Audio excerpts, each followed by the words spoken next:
This train station might not seem scary at first, but trust me, it's the scariest one I've ever seen. Out of nowhere, a weird noise echoed from the train tunnel. The unsettling sound grew stronger, even messing with things around. Sebastian, a guy in the crowd, sensed something off. He contemplated leaving, but hesitated a bit too long. People near the tunnel are affected by the eerie sound. They are visibly transformed by it, their eyes changing colors. They started hurling themselves onto the train tracks. As the train approached, they moved toward it as if they were captivated by it. In the chaos, Sebastian nearly tumbled onto the tracks, but miraculously kept his balance, narrowly avoiding disaster. Shortly after, his wife called, urging him to come home immediately and to pick up their daughter, Anna, from school. As the situation around him escalated, Sebastian witnessed his co-workers beginning to take their own lives right before his eyes. Fear took over, and he fled the office. Outside, a man fell from above and landed on his car, destroying it on impact. The city had descended into chaos. People ran in panic. Vehicles sped out of control. Accidents occurred everywhere. Somehow, Sebastian managed to escape and rushed toward Anna's school. Upon arriving, he found the staff dead and the building in ruins. Fires burned through classrooms, and children were paralyzed with fear. Grabbing Anna, he shielded her as they made their way through the destruction. On the way, they passed a church where a priest stopped him. The man tells Sebastian that what is happening is a divine gift, a miracle. But Sebastian had no interest in miracles as he only wanted to keep his family safe. Without another word, he continued on. Outside, he finally spotted his wife. But just moments after they were reunited, a speeding car came out of nowhere and struck her, killing her instantly. 9 months later, Sebastian and his daughter Anna are spending time together in an abandoned skateboarding stadium. Their peace is abruptly shattered when they hear a noise and flee, only to be ambushed by a group of blind robbers who steal all their food. Though hurt, Sebastian tries to fight back, but Anna stops him. Later, he thanks her, realizing the attackers were just starving and desperate. On the radio, there is a warning stating that some strange aliens are outside, and everyone is advised not to look directly at them, as they can control minds and cause people to harm themselves. Sebastian, along with Anna, covers his eyes and goes outside. He approaches some strangers, who have also covered their eyes with cloth, and asks if they have any food, as he hasn't eaten in days. At first, they hesitate to help, but Sebastian tells them he is an engineer and knows the location of his company's generator, which can provide electricity and heat. Suddenly, the strange energy of the alien aura begins to approach them, and they decide to take Sebastian with them. They lead him to their secret facility, where many survivors are hiding. One of the men, Martial, notices Sebastian's injury and tells him to see Liliana, a doctor who is also in hiding. She treats Sebastian's wounds and asks what happened. He replies that he got into a fight with some thugs. Later, she gives him food, and all the survivors gather around a fireplace. A blind man begins to share his story, saying the aliens nearly caught him, but he blinded himself with a knife and barely escaped. He also shares that the aliens mark their victims with a strange eye symbol on the forehead. Later, when everyone is asleep in a bus, Sebastian suddenly starts the vehicle. Liliana asks him why he's turning it on, but Sebastian coldly says that everything is going to be okay and accelerates. The others wake up and try to stop him, but he grips the wheel firmly and drives faster, destroying the facility and everything in his path. Eventually, the bus crashes and flips over, injuring everyone. At that moment, the aliens arrive. Martial, heavily injured, stumbles out of the bus and accidentally looks at the aliens. He immediately kills himself with a piece of sharp shrapnel. Liliana also steps out, trembling but keeping her eyes shut. Sebastian calmly tells her not to worry and forcefully opens her eyes with his fingers. She catches a glimpse of the aliens and dies. Another man sees the aliens and throws his lit cigarette into the leaking petrol from the bus, setting off an explosion that engulfs everything in flames. Sebastian sees the golden light of souls leaving through the victims' bodies. It is then revealed that Anna is merely an illusion of Sebastian's mind. She praises him, calling him a savior, and tells him he did the right thing, as now everyone's souls will be in a better place. Sebastian walks through a dark corridor and comes across several people crucified on a wall, their hands bound.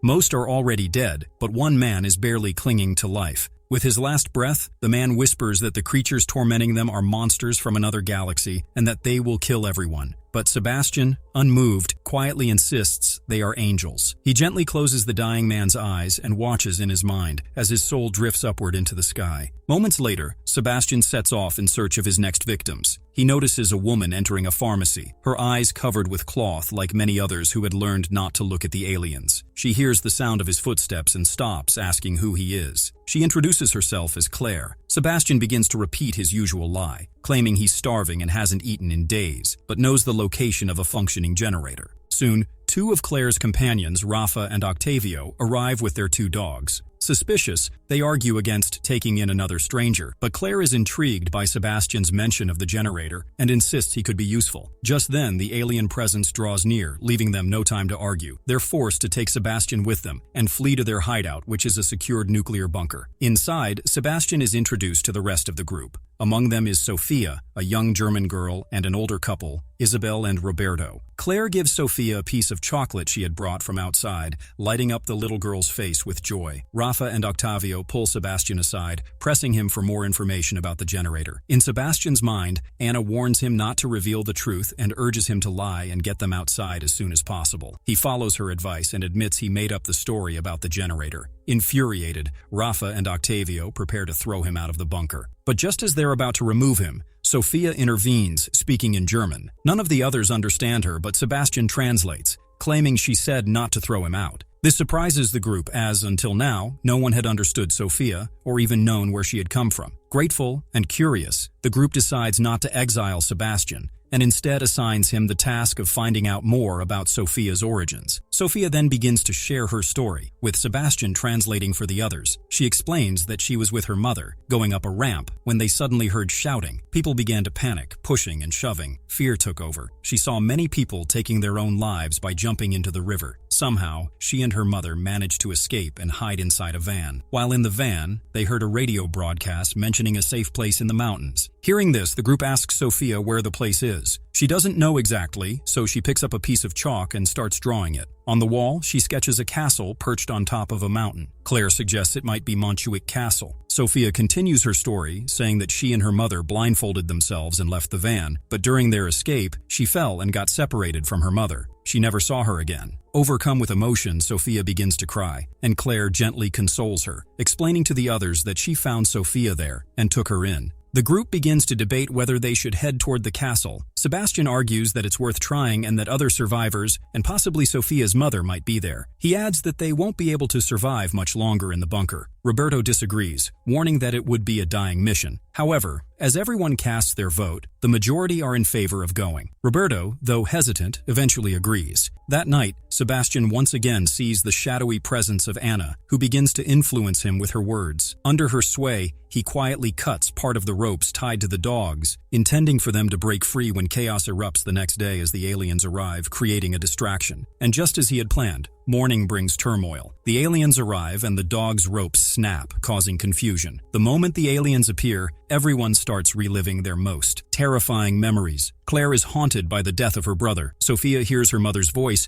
gently urging her to take off her blindfold. Just as she starts to reach for it, Octavio steps in and stops her in time. Elsewhere, Rafa is frantically searching for his dogs. When he fails to find them, he becomes desperate, removes his blindfold, and looks directly at the aliens. Instantly overwhelmed, he smashes his head against a car windshield, killing himself. Claire, still trapped in memories of her brother, sits holding her head, paralyzed by the mental torture. Octavio tries to bring her back to her senses and looks for a safe zone to move everyone. Meanwhile, Roberto searches for Rafa but is bitten hard by one of the dogs who is now under alien control. Blood gushes from his arm. Octavio calls out to the group, urging them to move toward the safe zone. He calls out loudly for Rafa but can't find him. Claire painfully tells him that Rafa is dead. Hearing this, Octavio breaks down, devastated. Back inside, Isabel tends to Roberto's wound. As she bandages his arm, Roberto mutters that he heard she had cheated on him. Isabel assures him it's not true, and it's the aliens planting false memories to distort his mind and weaken him emotionally. Later, Octavio explains that he believes the aliens may have come from some kind of quantum realm. He theorizes that they change their physical form based on people's deepest fears and use those fears to control their victims. Claire opens up about her brother. He had suffered from clinical depression, and despite being a psychiatrist herself, she had been unable to help him.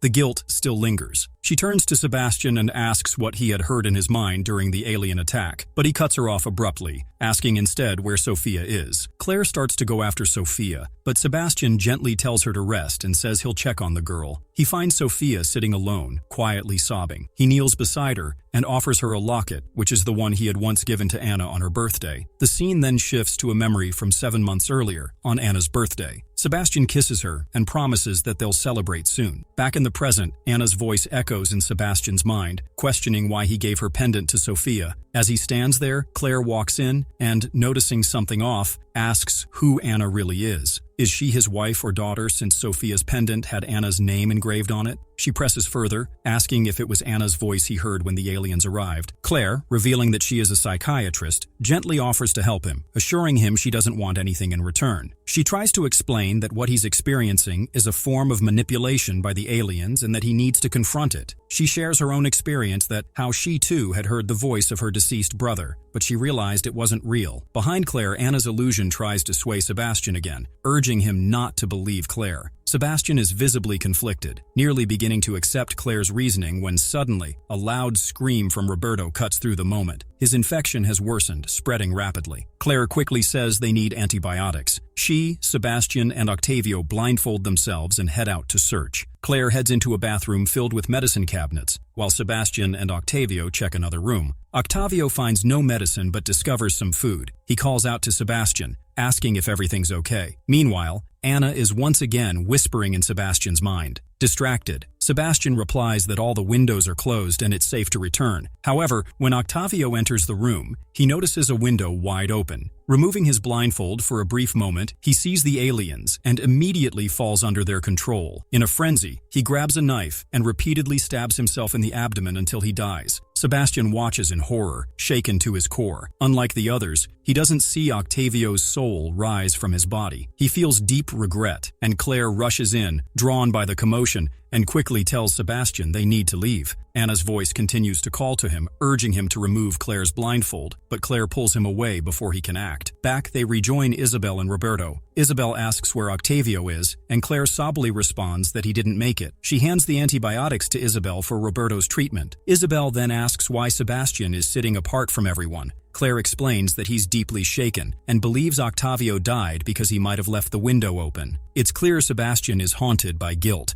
Later, Anna confronts Sebastian in his mind again, asking why he didn't remove Claire's blindfold. Sebastian replies that when Octavio died, he didn't see his soul ascend. Anna accuses him of losing faith. Sebastian, broken, confesses that maybe he's not a savior and maybe he's a wolf instead. As Claire, Sebastian, and the elderly couple venture outside again, they encounter people under alien control, known as Seers. The leader of the Seers is none other than the same priest Sebastian had met at the church 9 months ago. In the rush and confusion, the elderly couple, Roberto and Isabel, get separated from the rest of the group. The aliens surround them swiftly. They understand that this is the end. Roberto looks at Isabel, longing for one last moment with her. They remove their blindfolds, share a silent farewell, and are overtaken. Meanwhile, Claire discovers Sebastian's goggles through which he can see easily. The truth hits her immediately. Sebastian has been lying the entire time. He isn't just another survivor. He's with the aliens. She realizes he's likely responsible for Octavio and Rafa's deaths and possibly others. Taking Sophia by the hand, she moves away from him, determined to protect the girl.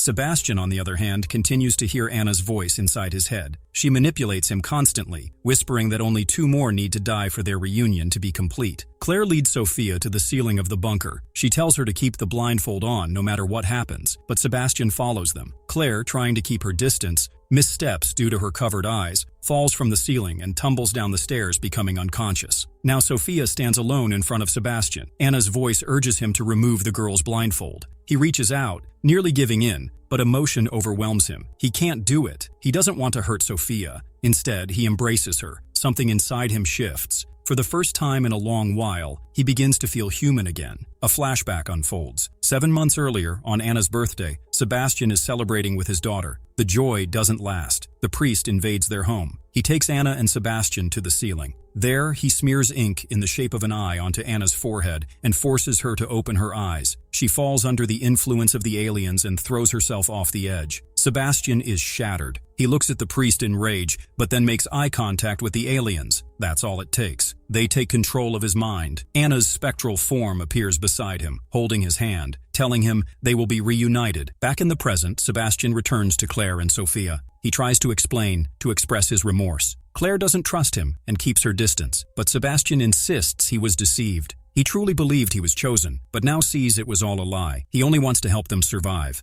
Unlike the others, he can see the aliens clearly and remain alive. It's the only advantage he has left. On the other side, the Seers begin to pursue the trio. Sebastian quickly leads Claire and Sophia away. One of the Seers catches up and attacks him, pressing her fingers into his eyes to make him blind. With a sudden surge of strength, Sebastian shoves her away. She falls and dies. Without wasting time, Sebastian gets Claire and Sophia into a car and drives toward the mountain castle. Along the way, he keeps catching glimpses of Anna's shadow, who urges him to turn back, to give up, but he pushes forward. Eventually, he reaches the base of the cable lift tower, which the only route leading directly to the mountain where the army has established a safe zone inside the castle. He stops the car near the main entrance, blocking any easy path for the seers to follow. Helping Claire and Sophia out, he then sets fire to the vehicle by igniting its fuel tank. This cable lift is their final escape. As Claire and Sophia prepare to board, Sebastian tells them it's time to part ways. Claire urges him to come with them, but he insists on staying behind to delay the seers. Claire reluctantly says goodbye, and together with Sophia begins the ascent. During the climb, Sophia nearly slips through a gap between the stairs and starts to fall. Claire reacts instantly, grabbing her hand just in time. Realizing they won't make it otherwise, she removes her blindfold to help guide them to safety, knowing full well the risk. Meanwhile, the father arrives with his followers. Just as they reach the car, it explodes in a massive blast with flames and smoke erupting everywhere, cutting off their path. Enraged but undeterred, the father calls out to Sebastian, claiming he has been chosen for a greater purpose by the aliens. He urges Sebastian to surrender and join their divine mission, but Sebastian stands firm. He refuses. He tells them he is no slave to those creatures and never will be. Gripping a metal rod in his hand, he prepares for battle. With defiance in his eyes, he declares that he does not believe in their false god. Meanwhile, Claire reaches the top of the chairlift tower and attempts to start the lift, but she quickly realizes the power supply is out and the lift won't operate. A new idea strikes her, and she notices a large bell nearby. She begins ringing the bell loudly, hoping to attract the aliens. The sound catches the attention of the aliens, and they begin to approach. The energy from the aliens activates the chairlift, bringing it to life. At the same time, Sebastian's mind begins to be overtaken by the alien influence. It tries to convince him that the father is here to free them all, to lead them to freedom.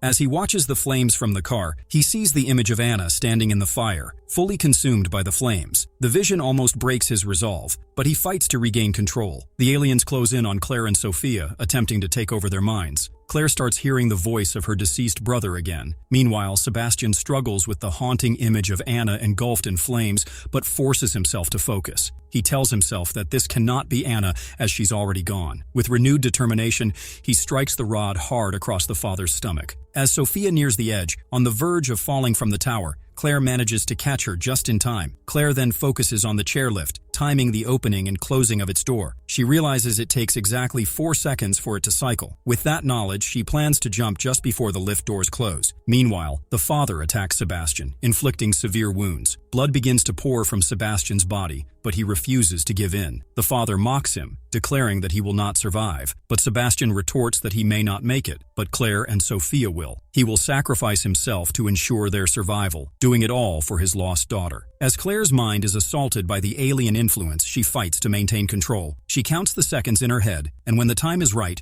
she jumps onto the chairlift, taking Sophia with her. They both make it to safety. Claire, filled with gratitude, silently thanks Sebastian in her heart. Meanwhile, Sebastian takes his final breaths, and as he fades, Anna appears to him in his final moments. She embraces him, comforting him as he slips away. Claire and Sophia finally reach the safety of the castle. There, soldiers begin to escort them for an inquiry. The facility is vast, with many survivors from the city working there. Sophia's mother spots her, and a highly emotional reunion unfolds between mother and daughter. Sophia's mother thanks Claire for bringing her daughter to safety. Afterward, soldiers take Claire for her inquiry. A medical officer examines Claire's eyes to check if she's been in contact with the aliens. Claire explains that she hasn't aligned herself with the aliens, but there was one individual from their side who helped her reach this place. She mentions that many others still need help. The medical officer then administers an injection to Claire, and Claire asks why it's necessary. The officer explains that it's a chemical marker designed to detect any epigenetic changes in her DNA. These changes occur due to stress and suffering, and they transform people into seers, individuals who can see the aliens without dying but remain under their control. Claire begins to understand that something similar must have happened to Sebastian. When his daughter died in front of him, his DNA likely altered, making him capable of seeing the aliens but not dying. This is why the aliens might have turned him into one of their seers. The officer then mentions that if Claire has indeed become a seer, her blood could be used to create a vaccine. Meanwhile, in a laboratory, two Army scientists are using the blood of a captured seer to create a vaccine. They've been testing it on rats, and so far they've managed to keep the rats alive for 48 seconds after showing them an alien shadow. However, they've now developed a new seer compound they believe can extend the rat's survival to 1 minute. They apply the new compound to the rats and test it, but the experiment fails once again, and the rats die quickly. Meanwhile, the seer continues to cry out repeatedly, desperately wanting to see the aliens. And so the story ends.